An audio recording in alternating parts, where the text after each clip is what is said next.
Hello and welcome to All About Boston. I'm Seth McCoy. As we head into the holiday season, it's a good time to think about family and friends and the memories made during the last year. Without sounding too preachy, it's also a good time to think about those in our community who don't have enough. In Boston and our surrounding communities, there are organizations that service these individuals, but they can't deliver those services without our help. Tonight I will share with you two organizations that do so much good in the community, but really need support from people like you and me to make their work a success. Joining me in the first segment is Emily Stewart, Executive Director of Casa Esperanza, an organization that I'm familiar with because my partner Miguel has advocated for them in many different ways. Most recently by raising money for them by running the Boston Marathon last year. But enough about Miguel. Casa Esperanza was created in 1984 as a grassroots response to the crisis of alcohol and drug abuse in the Latino community. Founded with the goal of treating those facing barriers to accessing care, and with a firm belief that the ability of each individual to transform their life, Casa Esperanza began by reaching out to those most in need. Their mission has expanded over the years, and I'm excited to have Emily here to share with you the work that they do. Also joining me tonight is Julia McEwen, Assistant Director of Programs and Services for Respond. Respond is New England's first domestic violence agency and the second oldest in the nation. Its work began in the early 1970s when 4 Somerville women started a grassroots effort to support victims of domestic violence by opening their own homes as safe havens for women fleeing abuse. In 1974, these founding mothers formed Respond. For over 40 years, Respond has provided life-saving shelter, support services, training, and education to more than 100,000 members of the community.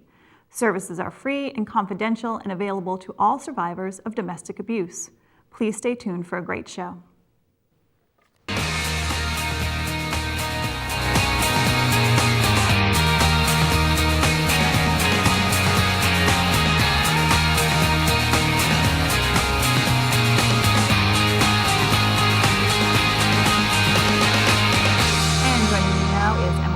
Executive Director of Casa Esperanza. So in my open, I mentioned that you and I know each other fairly well because of Miguel. Mm-hmm. So I want to thank you, first of all, for coming in and being so easy. I literally emailed you last week and you got back to me and said you could be here. So it's a pleasure to have you. Well, thanks for having me. You and Miguel are like family. I think, you come to our annual graduation every year, and we certainly love having you guys there. So it's a pleasure to be here on your show. So for people who aren't familiar with Casa Esperanza, tell us what it is. So Casa is a bilingual, bicultural treatment center. We are really a behavioral health treatment center. We primarily started out serving people with addiction disorders, substance abuse. We've now expanded, so we also serve people with mental health disorders. Really, our focus is on serving the Latino community. We're the very first bilingual, bicultural treatment center in the state of Massachusetts. So it's been 31 years now that we've been able to provide these services to the Latino community. Casa, we really provide a range of services, everything from residential treatment, outpatient services, supportive housing. I think one of the most important aspects of the work we do is that we serve people who are homeless. So really, housing is a key component of our work as we're helping people to regain their stability in the recovery. What are some of this obviously for you might be a question you hear all the time, but I think for people at home, what are some of the stumbling blocks that you encounter when you're trying to get people from homelessness into a stable environment? Well, there can be lots of challenges along the way. I think everything from stigma, which is a huge stumbling block, and stigma can impact people in a lot of different ways, whether it's community, people who don't really understand addiction as a disease and see substance abuse as a choice. I think that's a big stumbling block. Internalized stigma, people who feel just so disempowered and bad about themselves that they don't want to seek treatment. I think within families there can be a lot of stigma, and I think a sense of, I don't want to be associated with that, or I don't want my family to be associated with this kind of behavior. So I think there are a lot of sort of emotional stumbling blocks. I think there's also more real stumbling blocks, everything from access to linguistically competent services. So if you're a Spanish speaker, there aren't that many treatment services really available for people who don't have English language skills. Right. So that can be a real challenge. Ability to pay for services, not having health insurance. So there are really quite a few challenges and hurdles that our clients have to overcome just to get to that first treatment session. You know, so I think a lot of our work is about helping to motivate them to get to that point, and then motivating them to stay on track. Right. Because there are a lot of challenges throughout the recovery process. Absolutely. I have to say, because you mentioned at the top that, you know, Miguel and I go to the graduation ceremony, and that really is a cool event, because you get to see all of these individuals who have been through this program, and just the look of satisfaction on their faces, but also their family members. There's just such this, you know, proud moment for everybody who's there. It's just incredible to be part of. It's really my absolute favorite day of the year. I mean, there's no other opportunity where you can really see that interaction between people who are completing the program and family members, and really, as you say, the pride, just this sense of really having accomplished something, and that feeling of pride and accomplishment carries everybody in the family onto that next phase, which is so critical. Really that sense that there's a whole new world of possibilities for them. And so that's really, it's such an important time, I think, too, for people from the community to come in and to bear witness to that major milestone in someone's life.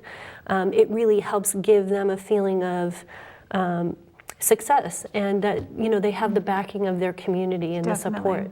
So absolutely. There's really a spotlight, though, on drug addiction, opioids in particular right now. How has that helped Casa in what you guys are trying to do?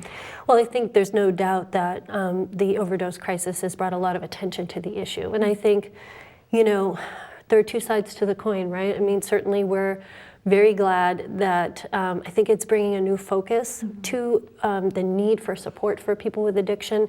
I think the state is doing an excellent campaign right now about End the Stigma. Right. And I think that that's really important. It's so sad that we've had to reach a place where so many people are dying. And, you know, that takes a heavy toll.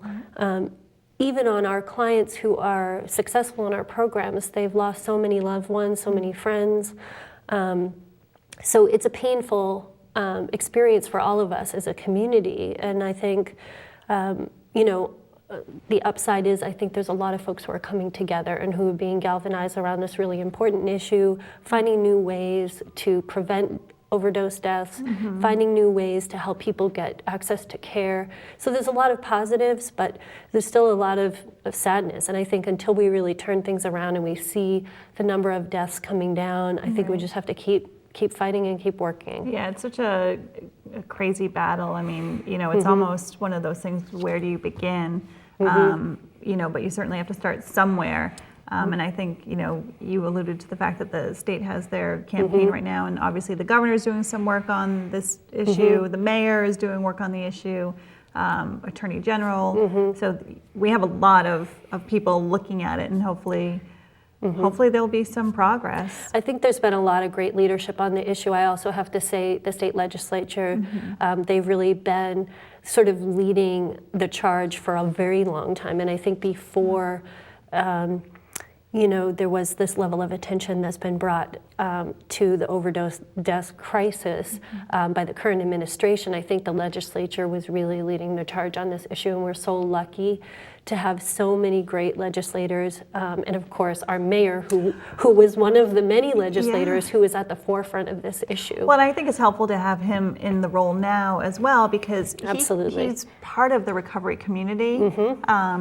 Not with opioids, but he's part of the recovery community, so he understands and he gets what's happening with the people who are struggling with addiction. Absolutely. I think Mayor Walsh has just been an incredible leader on this issue. Certainly also Representative Malia. Yes, she's absolutely. been, she's the co-chair for mental health and substance abuse. She's been an incredible champion on this issue. Of course, the speaker also. And then we're very lucky to have Secretary of Health and Human Services, Mary Lou Sutters, who I think really understands this issue and is working so closely with the governor. So all around right now, I think we just have incredible leadership. As you mentioned, the Attorney General, so Maura Healey is also doing great work on this. So we really are very lucky. There's great leadership, and I think there's a lot of good momentum. Absolutely. So hopefully we're moving in the right direction. So in my open, I talked about how people at home, there are opportunities for them to help Casa and other organizations that reach out to people in need. Obviously, we're heading into Thanksgiving, into the holiday season, and it's the time when people start thinking about, being with family and friends, and also hopefully thinking about how can I give back. Of course, we would like for people to give back all year long, but if you're going to focus on giving, certainly the end of the year is a good time. So what are some of the things that you guys look for towards, year-round, but especially at the end of the year? Sure. Certainly, we're always grateful for any kind of donation or support, as you say, at any time of the year. The end of the year is always an important time, primarily because we're headed into the winter. And as I mentioned, the vast majority of the folks we're serving are homeless or have been recently homeless. And so for them, warm clothing, making sure that they have a safe place to be, those things are all critical. And so any amount of financial contribution to Casa Esperanza helps us to ensure that folks have access to hopefully a warm bed, a place to sleep, a place to work on their recovery, also to support people with clothing, food, gifts for children. Those are all the kinds of things that we make sure are sort of the basic necessities that people need.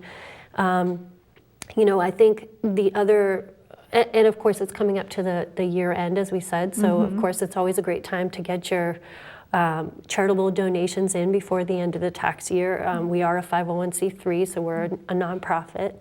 But I think, the other thing is that there are lots of other ways that people can support. If you can't afford to make a financial contribution, there are lots of things you can do to support people in community and people in recovery in your family and in your community. So we always like to make sure that we mention to people that if you can't make a financial contribution, you can, help give somebody a ride to an Alcoholics Anonymous or Narcotics Anonymous meeting.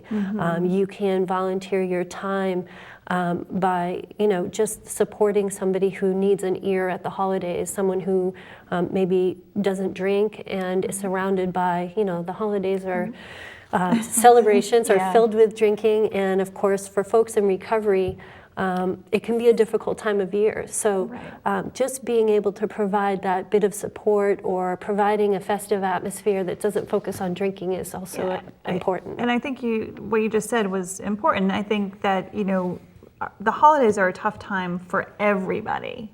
Absolutely. And if you're in recovery, it's probably 100 times as challenging. Yes. You're dealing with the same things that people are who aren't, having a challenging go at it, but you're dealing with family, you're dealing with the stress of everything that's happening, and so multiply that by 100, and that's somebody in recovery. So I think what you said about if you're out with people and that somebody has a struggle and to stay, okay, well, I'm not going to drink tonight because I'm going to focus on this person and keep that conversation going without having to have a drink in my hand. Makes a huge difference. I think that just those small gestures mean so much to people who might be struggling, and I think that it's really such a great way to just show someone that you care, that you understand. You don't even have to necessarily talk about it with them, but just,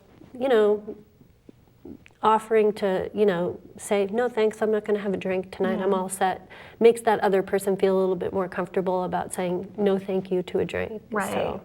And I think too, just having conversations with people that you might not normally conversate with, whether you're walking down the street and maybe you notice somebody that you see every day and, they look a little sad, or, you know, obviously you don't know if they're in recovery or having a personal battle with drugs and alcohol, but just being more neighborly, it would be a better, I hate to be all Pollyanna, but it would be a better world if we were a little more neighborly and took interest in people that we see, whether it's on the day-to-day basis or every once in a while you see somebody, just, you know, having those lines of communication open.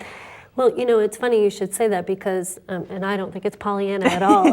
I think one of the things we talk about in recovery all the time is, and this is a sort of well-known slogan from AA, is maintaining an attitude of gratitude. And so, of course, we love Thanksgiving because it's all about gratitude and being grateful. And I think that sort of heading into the holiday season, and sort of sharing that gratitude that you feel for, you know, all the things that you might have in your life that are positive, and recognizing that somebody else might not be in as good a situation as you are, and you know, taking that extra few minutes to maybe be a support to someone, or just be friendly, as you say, can go a very long way. And also, you know, when people are out shopping for the holidays, you know, we talk about giving, whether it's, you know, soap or a sweater or something. If you're, I mean, sales are crazy. You know, you can go into a store and buy 2 sweaters for the price of 1, basically. It's not a heavy lift, in my opinion, to make that purchase, and okay, 1 sweater is for your Aunt Anne and the other one is for charity. Sure.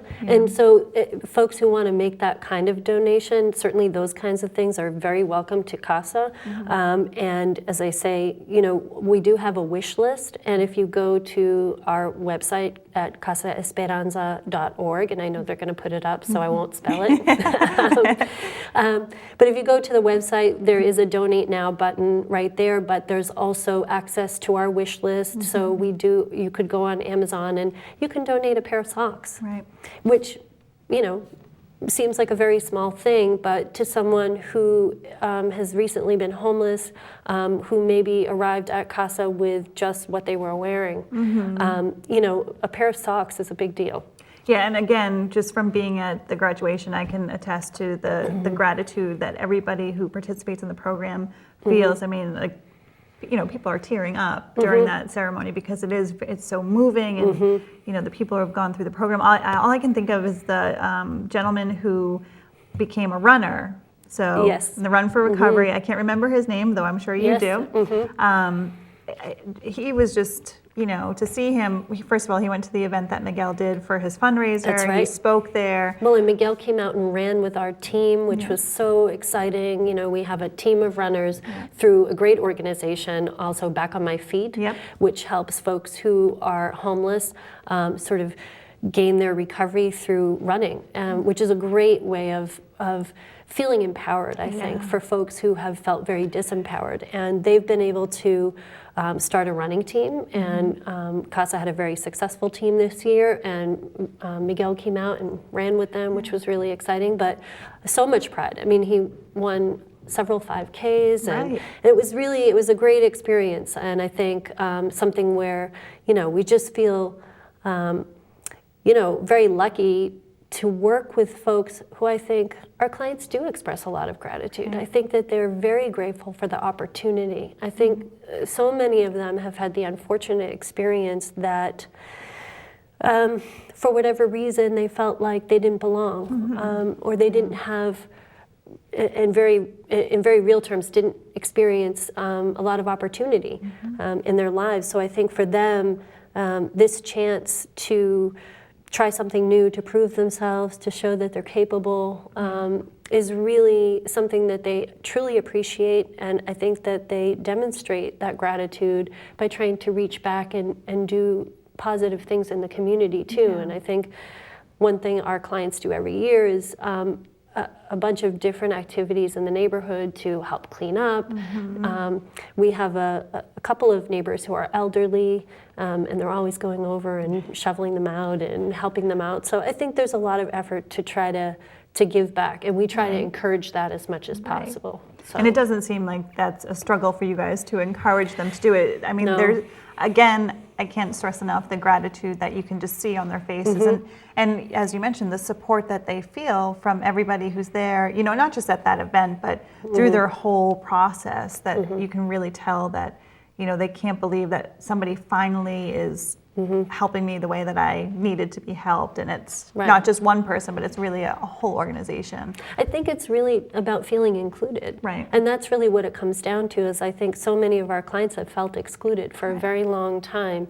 And for them to feel included and embraced by the community is so critical. And then you see how talented they are and how many great skills and qualities they have. And so they really need an opportunity to shine. And I think when they're given that opportunity, when they're given the tools and some support and some structure, there's really nothing that they can't achieve. I think our founder, Rick Quiroga, is probably the best example of that.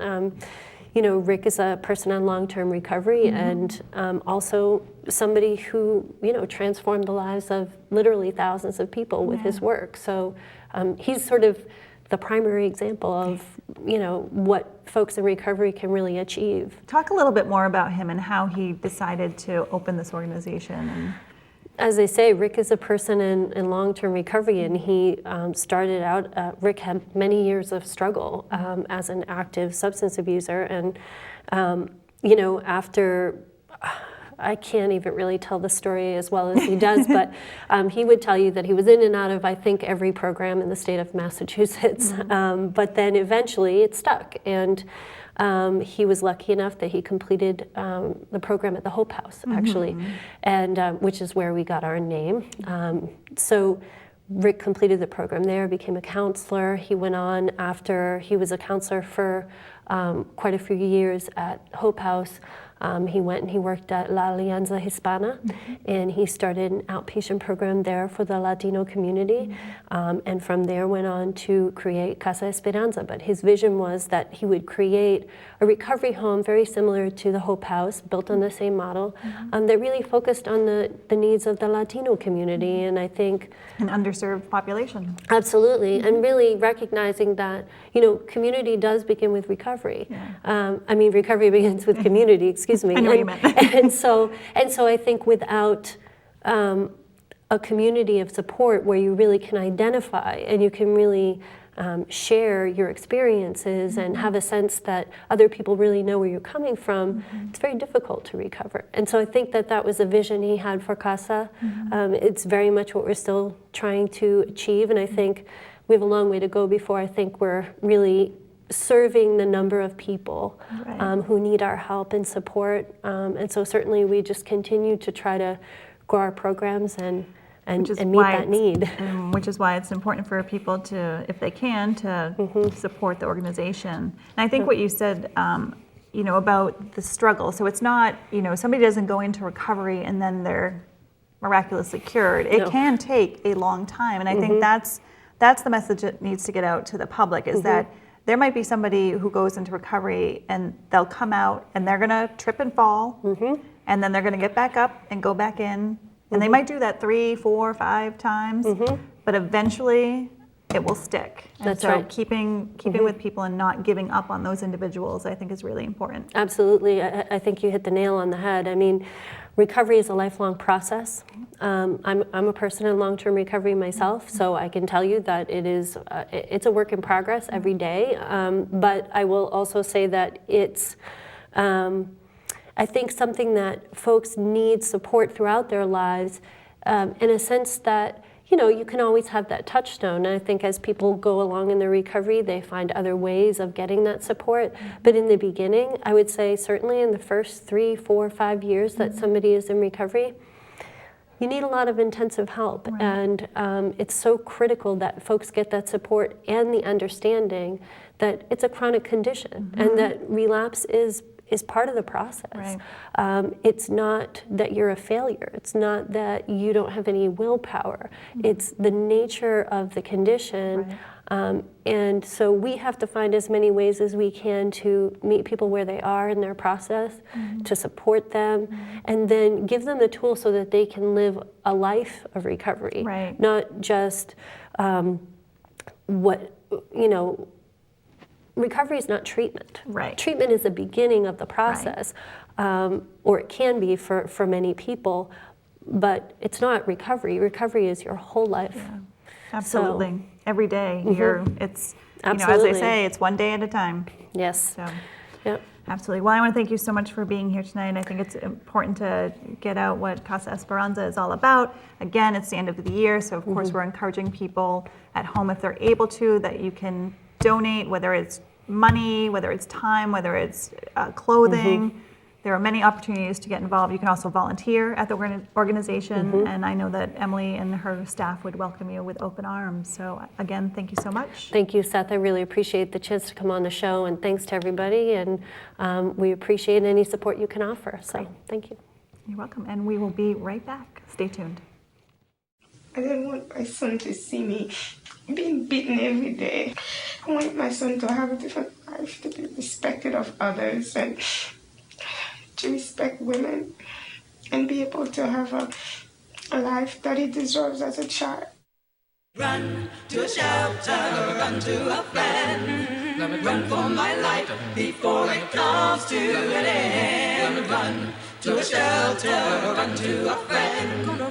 Run for my life before it comes to an end. I am gonna run far away from here. I won't repeat this part of my life. It's over and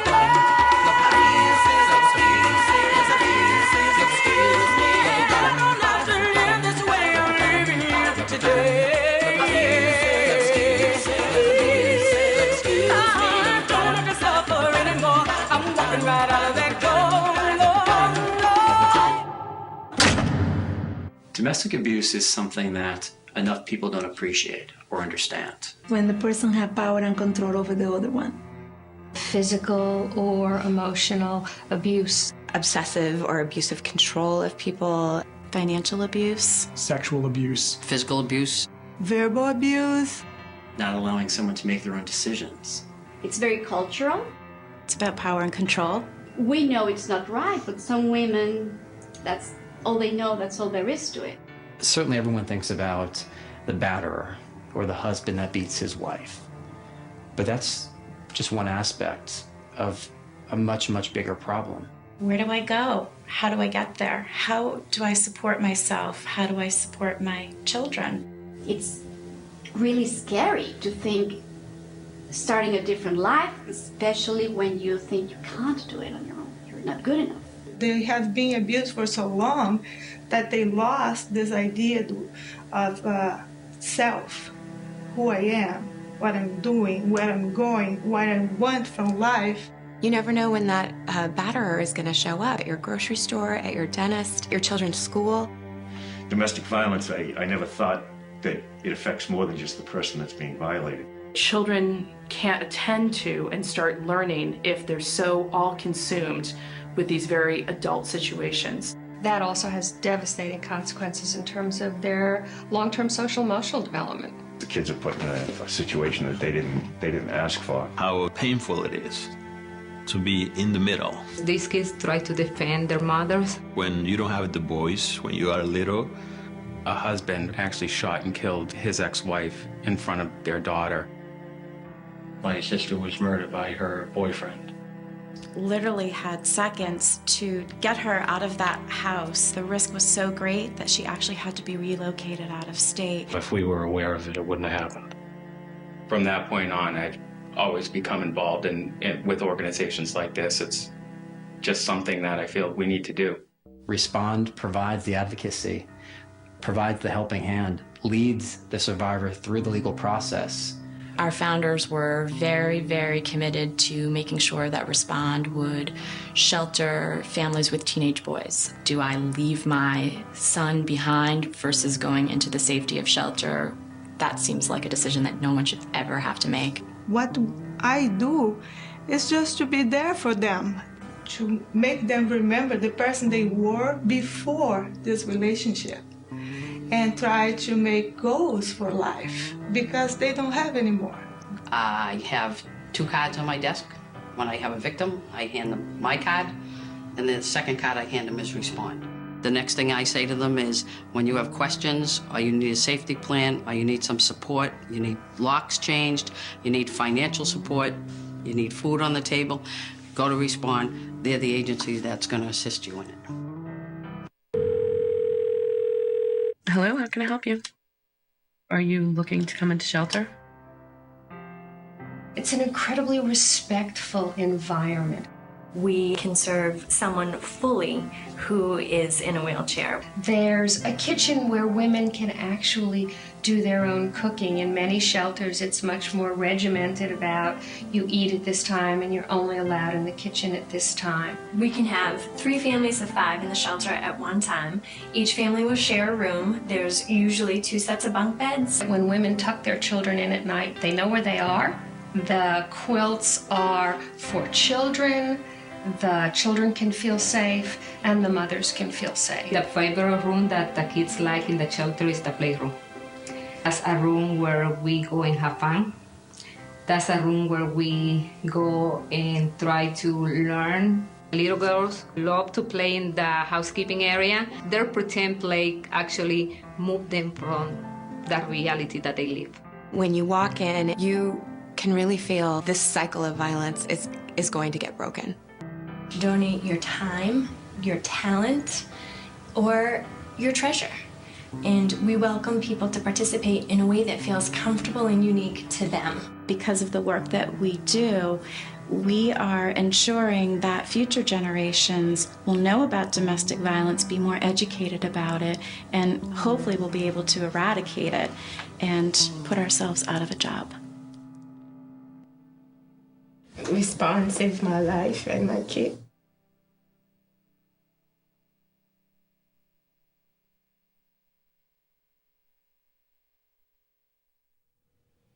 Pretty powerful stuff. Joining me now is Julia McEwen from Respond. So Julia, thank you for being here. Again, just a very powerful PSA.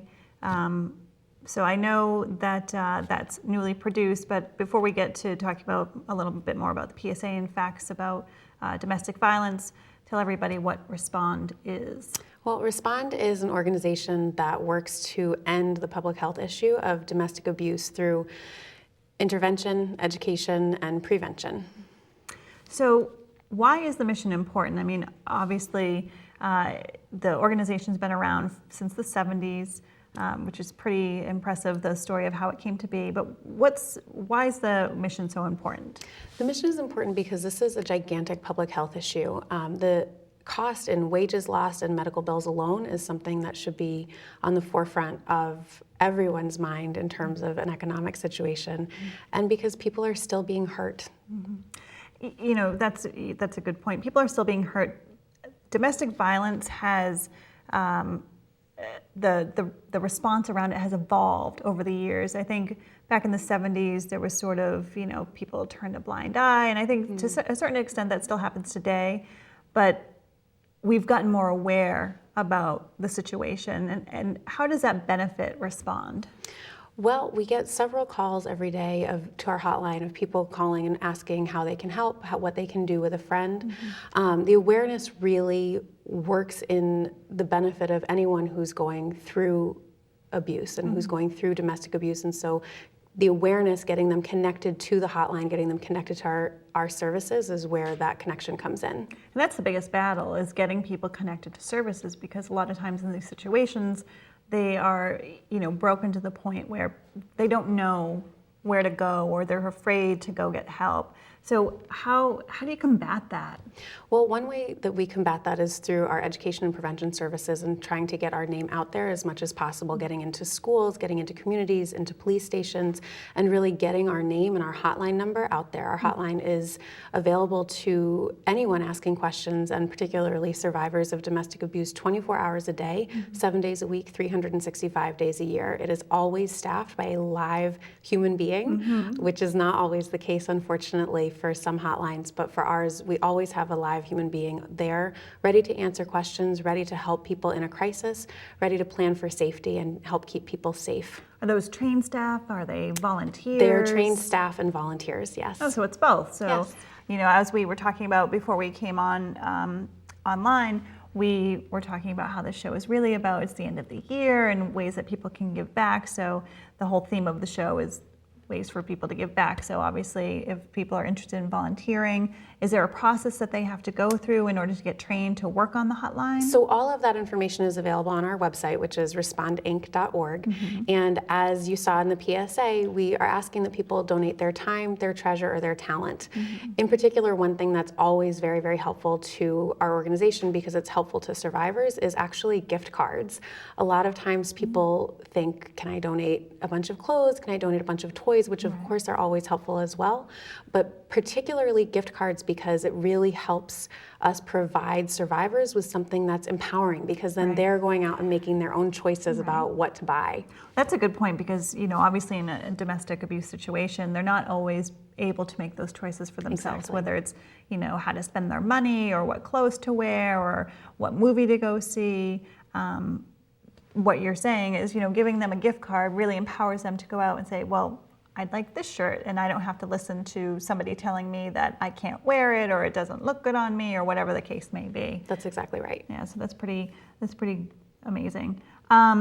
So for some people, obviously, like I mentioned, domestic abuse, it's been talked about for a long time, but what are some of the signs that people should look for? Because sometimes it is hidden, and you might not automatically recognize that somebody whether it's a family member, a friend, a coworker, might be in a situation that they need to get out of.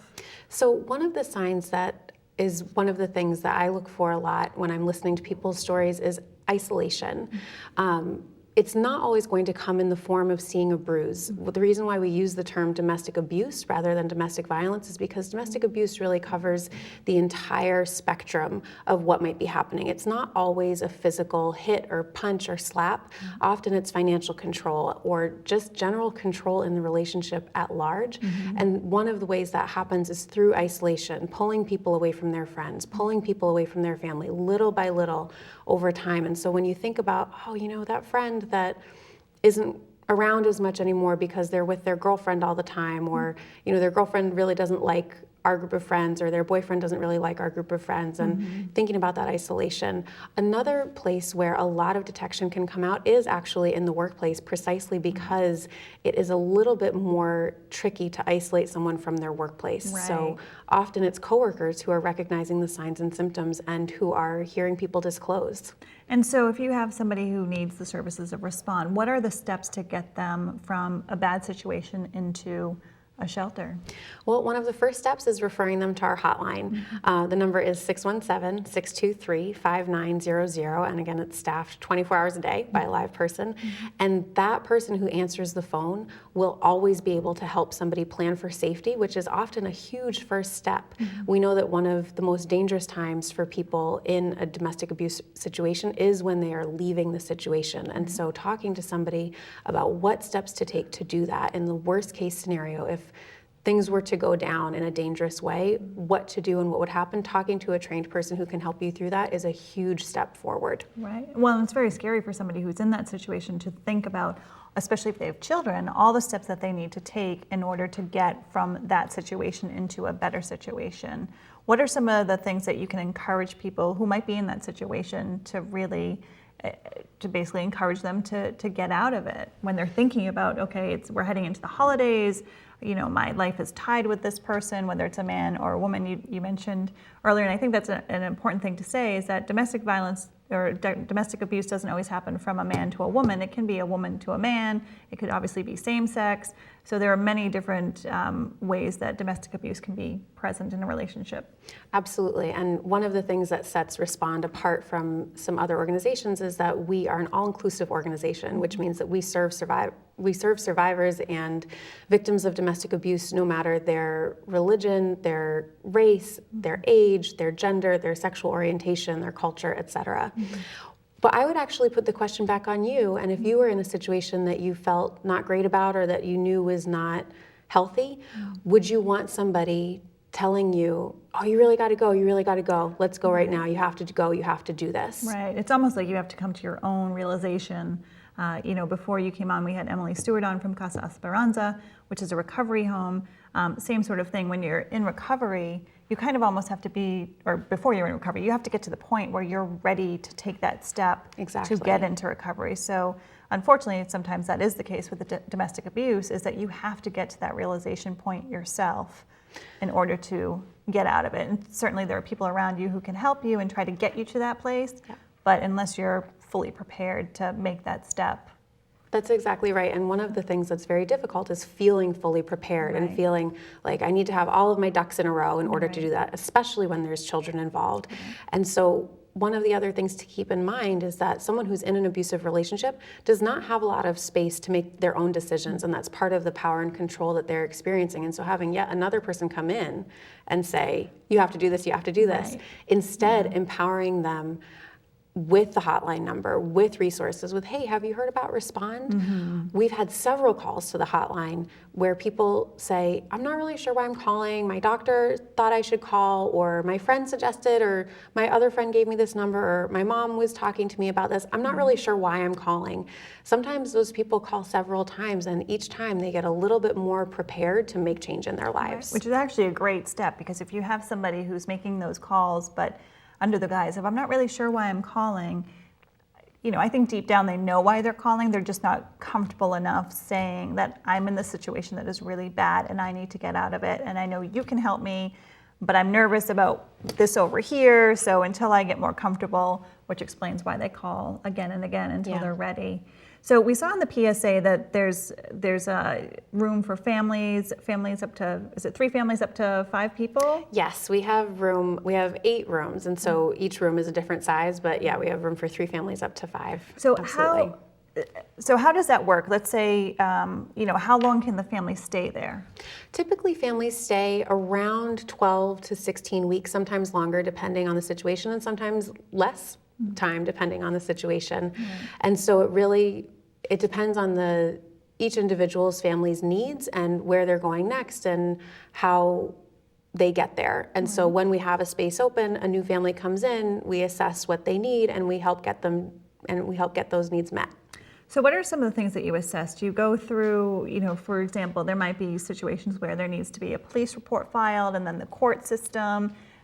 Do you walk people through that whole process? Absolutely. So we have an empowerment model for our services. So really it's about meeting the client where they are and getting to know what they need and what they would like to work on. There are lots of times where we might see like, oh, this person might really need this, and that's actually not their own first priority. Each client is the expert on their lives and is their own best resource. And so the more that we can meet them where they are and listen to what they are saying they need, the better we're going to do at serving them and really helping them make some lasting change. And I would imagine you take the same tact when they come into that environment, is you're not telling them what they need to do, you're kind of just guiding them and showing them what steps they could take so that they can make their own decisions. Absolutely. What's the capacity for the housing? Like is there only one housing?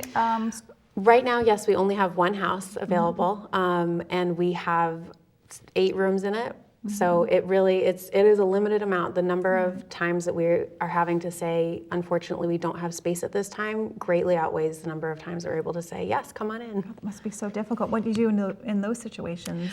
Well, one thing that we do and that we do on a daily basis is we never turn someone away from services. So even in a situation where we may not have room in the house, we aren't sending people off the phone. It's never a situation where we're saying like, oh, no room, sorry, please call this other number, find space somewhere else. It's always, at this time, we don't have space for you, but tell me a little bit about your situation because there might be another way that we can help. And then that would often get us connected to the person to provide other services like walking them through the legal process, being with them while they fill out a restraining order, helping them plan for safety if they're not quite able to leave a situation yet. I gotta say, it's amazing work that you do. We were talking again off air, and I couldn't do what you do because it's really, you're really helping people in these situations that are so, in some cases, so dire. So I give you and all the people in the organization a lot of credit to be able to go to work every day and not get bogged down in the negativity, if you will, of what you see every day. It must be a huge challenge.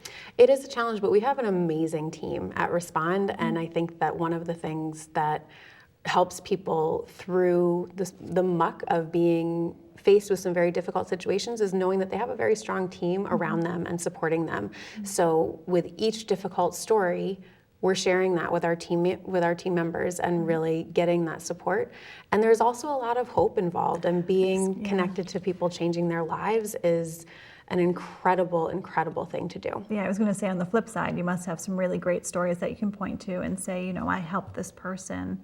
Is there any, without naming names, of course, is there any story that comes to mind? And I know you're relatively new with Respond, but is there anything that comes to mind that you can point to that is like a proud moment? You know, honestly, there are too many to name to single out, because even in the short time that I've been there, seeing people really make change in their own lives and start from coming in and dealing with post-traumatic stress disorder, dealing with depression, dealing with fear, with real fear of harm and danger and a risk to their life, to moving forward and getting permanent housing, getting a job that they're coming home every day and with a huge smile on their face and saying, yeah, I did this at work today and this is amazing, and look, I got my first paycheck and I haven't been able to get a paycheck for years. Right.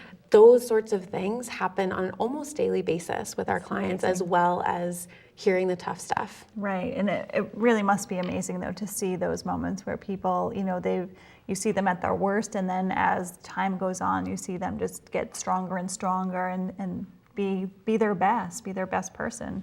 Yeah. So that's really amazing. So again, the focus of the show tonight is really about telling people how they can give back. Obviously, we're in the holiday season. We want people to, I'm sounding like a telethon here, but open their wallets or their hearts. You know, there are ways to give. What are some of the ways that you'd ask for people to give to Respond? Again, I would direct people to give us gift cards. If they want to give something tangible, gift cards, I would say, are the most empowering thing that they can give. A lot of times people, again, they want to give items. Yeah. The most empowering thing we can give to our clientele is choice and is empowerment. And that happens when they come in and they say, Julia, I need clothes, I need transportation, I need food. And I can say, great, I've got gift cards for you, which I can't always say, unfortunately. The more that I can say that, the better I'm going to be at my job of empowering people who are making a gigantic change for themselves. So gift cards, Charlie cards are another huge asset. Right. You know, I bet a lot of people don't think about that. When they think gift cards, they're thinking, you know, TJ Maxx or Stop and Shop or, you know, Macy's or what have you. But Charlie cards would be a great gift to give, absolutely. Yeah, and also there's opportunities for volunteers if they want to volunteer. What are some of the things, we talked about the hotline, but are there other opportunities to volunteer at the organization? Yeah, so there's always opportunities to volunteer at the house itself, and there's information on our website that would help walk people through the process. But when you come to the house, there are always tons of things to do. Organizing the donation room, cooking with clients, doing activities with children who are in the house, helping with homework. There's always a different set of kids in the house with different needs, and sometimes, you know, we have babies and their mom might need to say, I need to take a shower. I need you to hold, I need to take a nap. I need you to hold the baby for 20 minutes. They fill out a childcare contract. They've gotten to take that shower. They've gotten 20 minutes for themselves. We might have a parent who just wants somebody to play with their child, and so they go down to the playroom, and it gives some relief to the families in the house. And then there's homework help available. There's raking that can happen. I mean, all of the sort of functions that go along with taking care of a household are places where we can use volunteers. So there's something for everybody out there. If they're looking for a place to volunteer, there's something for you to do at Respond. So definitely look into the organization and look into how you can help, whether it's going to the house and volunteering there or giving a gift card. That would be great. And again, because it's the holiday season, we should be thinking about ways that we can give back and how we can help people in our community. Anything else you want to add about Respond? Just again, I want to plug our hotline. It's available 24 hours a day. The number again is 617-623-5900. If anybody has questions, they can call, talk to a live person. If they have a friend who might be in need, give that number out. Give it out to family members. Give it out to your hairdresser. Give it out to your personal trainer at the gym, whoever it might be. Make people aware that this resource is out there and literally always available to them. Absolutely. Julia, thanks so much for being here. Thank you for having me. It was a pleasure. And we'll be right back. When I was 6, my days were spent playing basketball. When I was 6, my dream was to make it to the NBA. When I was 6, my mom had a stroke. I'm Paul George, and I want you to spot a stroke fast. F, face drooping. A, arm weakness. S, speech difficulty. T, time to call 911. Protect the ones you love. Spot a stroke fast. I want to thank my guests tonight, Emily Stewart from Casa Esperanza and Julia McEwen from Respond. If you think you can help either organization with volunteer hours, financial support, or other donations, we thank you from the bottom of our hearts. From all of us here at All About Boston, we wish you and your families a joyful holiday season.